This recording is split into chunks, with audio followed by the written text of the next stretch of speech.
بسم الله الرحمن الرحيم. عن أبي هريرة رضي الله تعالى عنه قال قال رسول الله صلى الله تعالى عليه وسلم: أكمل المؤمنين إيمانا أحسنهم خلقا. رواہ ابو داود۔ نبی کریم صلی اللہ علیہ وسلم نے ارشاد فرمایا، اہل ایمان میں سے سب سے بڑھ کر کامل ایمان والا وہی ہے جو اخلاق میں سب سے بڑھ کر ہو۔ دوستو، ہم بات کر رہے ہیں ایمان کے متعلق، اور ان اعمال کی بات ہو رہی ہے کہ جن اعمال کی بنیاد پہ ایمان کامل اور اکمل ہو جاتا ہے۔ نبی کریم صلی اللہ علیہ وسلم فرما رہے ہیں، سب سے زیادہ کامل ایمان والا شخص وہ ہے جو اخلاق کے اعتبار سے اچھا ہے، یعنی اس کے معاملات بھی اچھے ہیں، اس کی معاشرت بھی اچھی ہے، اور سب سے بنیادی بات یہ ہے کہ اس کی زبان اس کے اپنے قابو میں ہے۔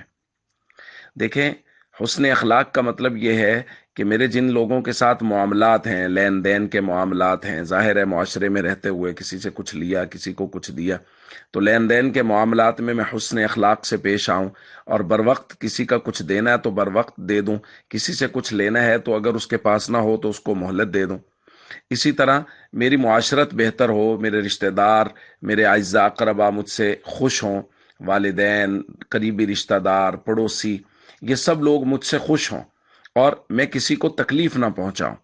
تو نبی کریم صلی اللہ علیہ وسلم نے ارشاد فرمایا ہے، جو شخص اخلاق کے اعتبار سے مضبوط ہے وہ شخص کامل ایمان والا ہے۔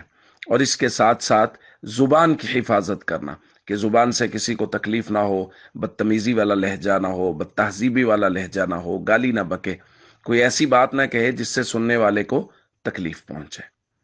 السلام علیکم ورحمۃ اللہ وبرکاتہ۔